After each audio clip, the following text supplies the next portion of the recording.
Škola gusala Branislav Bajo Kujačić kreće sa prvim časom, ali prije toga nekoliko napomena. Guslar je širi projekat koji obuhvata guslarsku radionicu, guslarski bukvar, digitalnu biblioteku i naravno školu gusala koju prvu pokrećemo.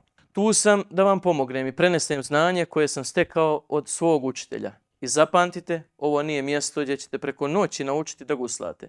Nemam ja nikako čarobno gudalo, bit će potrebno mnogo rada i upornosti. U prvih 10 časova radit ćemo isključivo na tehnici prstiju bez pjevanja. Tehnika prstiju je temelj i guslanja i pjevanja.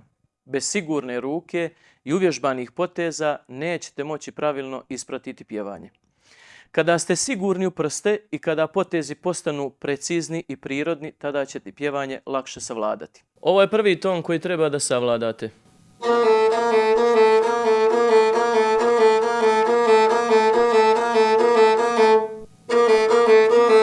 Prvo vježbate sa prvim prstom, a zatim isto to ponovite sa ostalim prstima.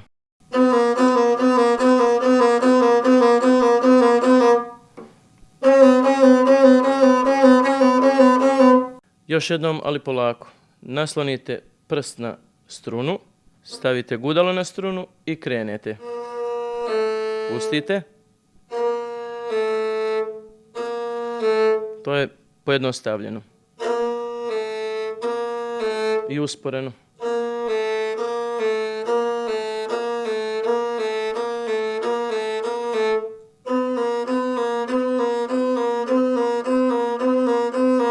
Kako nastaju ovi potezi? Kao i svi drugi pokreti u ljudskom tijelu.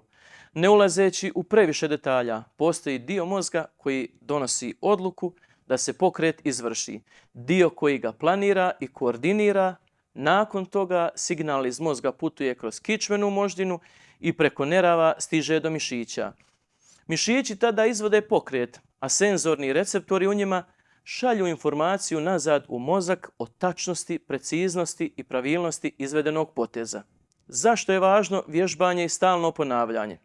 Kroz rad i vrijeme ti potezi postaju rutina, automatizuju se.